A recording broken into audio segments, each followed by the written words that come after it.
Hi friends, வணக்கம். September 14ஆம் தேதி exam எழுதி முடிச்சிட்டீங்க ஜிப்மர். செப்டம்பர் 15ஆம் தேதி எய்ம்ஸ் எழுதி முடிச்சிட்டீங்க. சோ நிறைய பேர் கேட்டாங்க எய்ம்ஸ் எக்ஸாம் பத்தி நீங்க ஒண்ணும் கேட்கலையே அப்படின்ட்டு.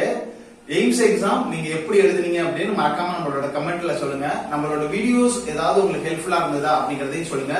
இன்னொரு விஷயம், யாரெல்லாம் நம்மளோட வீடியோஸ், அதாவது golden points, old question paper, நம்மளோட கிளாஸஸ், இது இல்லாம செல்ஃப் அசஸ்மெண்ட், இந்த வீடியோஸ் எல்லாத்தையும் 100% யாரெல்லாம் படிச்சிருக்கீங்க, நீங்க எத்தனை பர்சன்டேஜ் படிச்சிருக்கீங்க அப்படிங்கறதையும் நம்மளோட கமெண்ட்ல சொல்லுங்க. இந்த வீடியோ எதுக்குன்னு கேட்டீங்கன்னா, நிறைய பேரோட எக்ஸ்பெக்டேஷன் ஜிப்மர் நர்சிங் ஆபீஸரோட ரிசல்ட் வந்து எப்போ வரும். செப்டம்பர் 14ஆம் தேதி எக்ஸாம் முடிஞ்சது, அதோட ரிசல்ட் எப்போ வரும் அப்படின்னு நிறைய பேர் கேக்குறீங்க. அதுக்கு முன்னாடி நான் உங்களுக்கு ஒரு சில விஷயத்தை வந்து தெளிவுபடுத்த விரும்புறேன். என்னன்னா, நம்மளோட வீடியோவை பார்க்க வரவங்க தயவு செய்து ஏதாவது கத்துக்கணும், ஏதாவது படிச்சு நம்ம வந்து எப்படியாவது எக்ஸாம் கிளியர் பண்ணணும், அந்த மைண்ட் செட்டோட வாங்க. சோ நேத்து வந்து நம்ம வந்து ஒரு வீடியோ போடணும். என்னன்னா, நம்மளோட வீடியோஸை வந்து 100% பார்த்தவங்க கண்டிப்பா 80% மேல ஜிப்மர்ல வந்து மார்க் எடுக்க முடியும் அப்படின்னு போட்டிருந்தோம். அதுல வந்து ஒரு 2 நெகட்டிவ் கமெண்ட்ஸ் வந்தது. அது என்னன்னா, ஒருத்த வந்து சொல்றான், தலை உங்களுக்கு வாய்ப்பு வந்ததெல்லாம் சொல்லாதீங்க அப்படின்றான். இன்னொருத்த என்ன சொல்றான், நீங்க ஒரு எக்ஸாம் கிளியர் பண்ணிட்டா நீங்க வந்து பெரிய டீச்சரா, நீங்க பெரிய மென்டரா, ஈஸியான எக்ஸாமை கிளியர் பண்ணிட்டு நீங்க வந்து இங்க வந்து டீச் பண்ணிக்கிட்டு இருக்கீங்க அப்படின்ட்டு. ஒரு விஷயம் நான் சொல்றேன், நான் ஒரு எக்ஸாம் கிளியர் பண்ணல, 4 எக்ஸாம் கிளியர் பண்ணிருக்கேன். இன்னொரு விஷயம், ஒரு எக்ஸாம கிளியர் பண்ணிட்டு யாரும் இந்த அளவுக்கு வந்து உங்களுக்கு வந்து சொல்லிக் கொடுக்கவே முடியாது. ஏன்னா அவ்வளவு தெளிவு இருக்காது.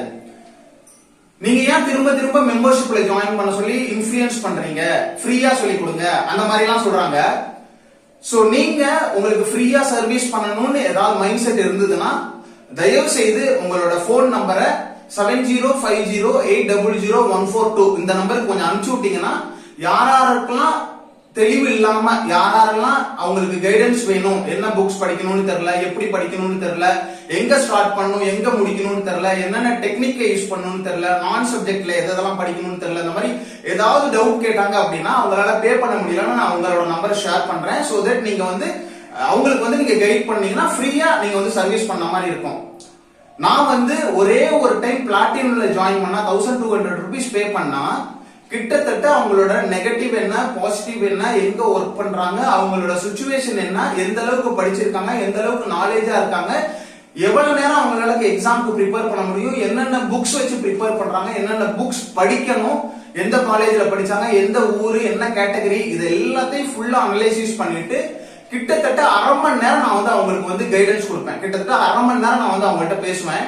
ஒருத்தவங்கள்ட்ட பேசுறதுக்கு கிட்டத்தட்ட அரை மணி நேரத்துக்கு மேலேயே ஆகும்.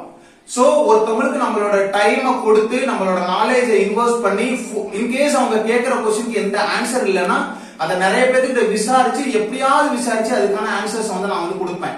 சோ இப்படி எல்லாம் என்னோட டைமை இன்வெஸ்ட் பண்ணி, என்னோட நாலேஜை இன்வெஸ்ட் பண்ணி நான் வந்து உங்களுக்கு கைடன்ஸ் கொடுத்துக்கிட்டு இருக்கேன். சோ நீங்க வந்து சிம்பிளா ஃப்ரீயா சொல்லி கொடுங்க அப்படின்னு வந்து சொல்றீங்க. இது எந்த அளவுக்கு நியாயம்? இல்ல நீங்க ஃப்ரீயா சொல்லி கொடுக்கணும்னு நினைச்சீங்கன்னா தயவு செய்து உங்களோட போன் நம்பரை 7050800142 இந்த நம்பருக்கு நீங்க அனுப்பிச்சு விட்டீங்கன்னா கண்டிப்பா நான் உங்க நம்பர் ஷேர் பண்றேன். நீங்க நிறைய பேருக்கு ஹெல்ப் பண்றாப்ல இருக்கும். ஒரே ஒரு எக்ஸாம் கிளியர் பண்ணிட்டு, அதுவும் ஈஸியான எக்ஸாம் கிளியர் பண்ணிட்டு நீங்க வந்து இப்படி பேசுறீங்க அப்படின்லாம் சொல்றான். ஈஸியான எக்ஸாம்னு எதுவுமே கிடையாது. சோ முன்னாடிலாம் நான் வந்து இப்ப 20% வந்து ரிசர்வேஷன்ல வந்து நான் 2 டைம் வந்து எக்ஸாம் கிளியர் பண்ணிருக்கேன். சீக்கிரமா நான் எக்ஸாம் கிளியர் பண்ணிடுவேன், நீங்க வந்து இப்பெல்லாம் வந்து கிளியர் பண்ண முடியாது அப்படின்ட்டு. அப்பெல்லாம் அந்த 20% ரிசர்வேஷன் கூட கிடையாது, பியூர் மெரிட்ல நான் வந்து போயிருக்கேன்.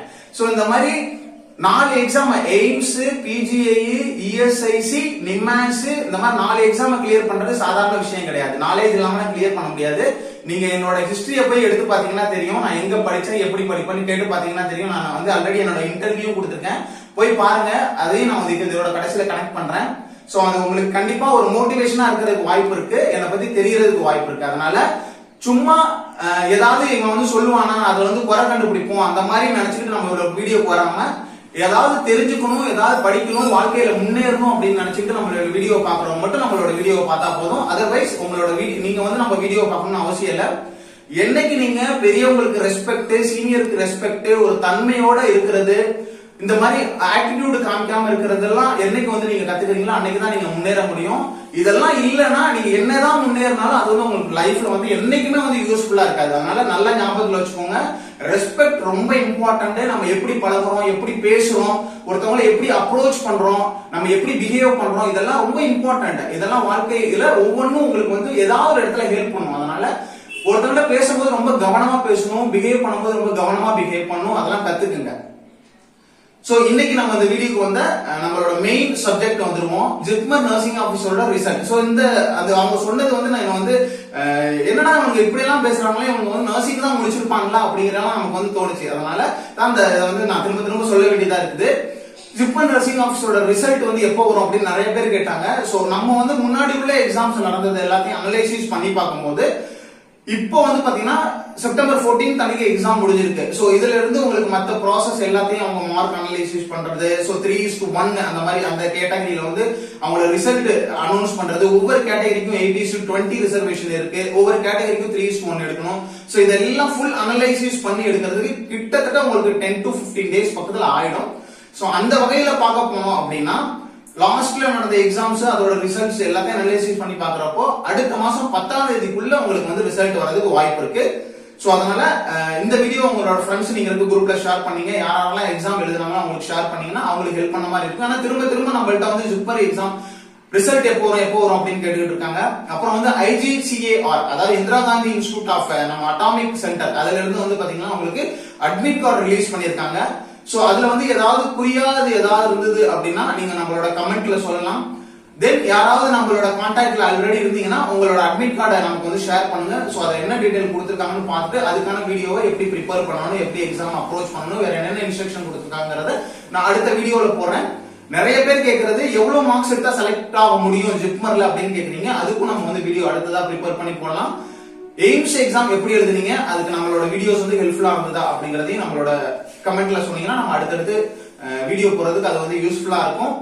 தென் எய்ம்ஸ்ல வேற ஏதாவது சப்ஜெக்ட்ல உங்களுக்கு வந்து டவுட்ஃபுல்லா இருக்கு, இந்த சப்ஜெக்ட் வந்து கிளாஸஸ் எடுக்கணும் அப்படின்னு நினைச்சீங்க அப்படின்னா அந்த சப்ஜெக்ட தயவு செய்து மென்ஷன் பண்ணுங்க. நம்ம வந்து அதுக்கும் ரெடி பண்ணி நம்ம வந்து ஒரு போய்க்குன்னா சப்ஜெக்ட் வந்து ரெடி பண்ணி போடுவோம். Wish you all the best. So நம்ம சொன்னது யாருக்காவது ஹர்ட் ஆயிருந்தது மீன்ஸ் என்னோட வீடியோவை பியூர்லி நம்ம வந்து எக்ஸாம் கிளியர் பண்ணணும் அப்படின்னு நினைச்சிட்டு வர்றவங்க, நம்மளோட வீடியோ பார்த்துட்டு இருக்கவங்க யாராவது ஹார்ட் ஆயிடுச்சுன்னா தயவு செய்து அது பெரிய விஷயமா எடுத்துக்காதீங்க. இது வந்து யாருக்குன்னா யாரெல்லாம் நெகட்டிவ் மைண்டோட நம்மளோட வீடியோஸ் பாக்குறாங்களோ அவங்களுக்கு தான் இந்த நம்ம எடுத்த அந்த பதிலடி, மத்தவங்களுக்குலாம் கிடையாது. நீங்க உங்களோட எக்ஸாம் ப்ரிப்பரேஷனை தொடர்ந்து பண்ணிக்கிட்டே இருங்க, தொடர்ந்து படிச்சுக்கிட்டே இருங்க, தொடர்ந்து எழுதிக்கிட்டே இருங்க. கண்டிப்பா ஒரு நாளைக்கு நீங்க வந்து சக்சஸ் ஆகலாம். அதுல வந்து டவுட்டே கிடையாது. Wish you all the best. வேற ஏதாவது டவுட் இருந்தா கமெண்ட்ல சொல்லலாம். வீடியோஸ் வந்தா மறக்காம லைக் பண்ணிக்கலாம். தேங்க்யூ.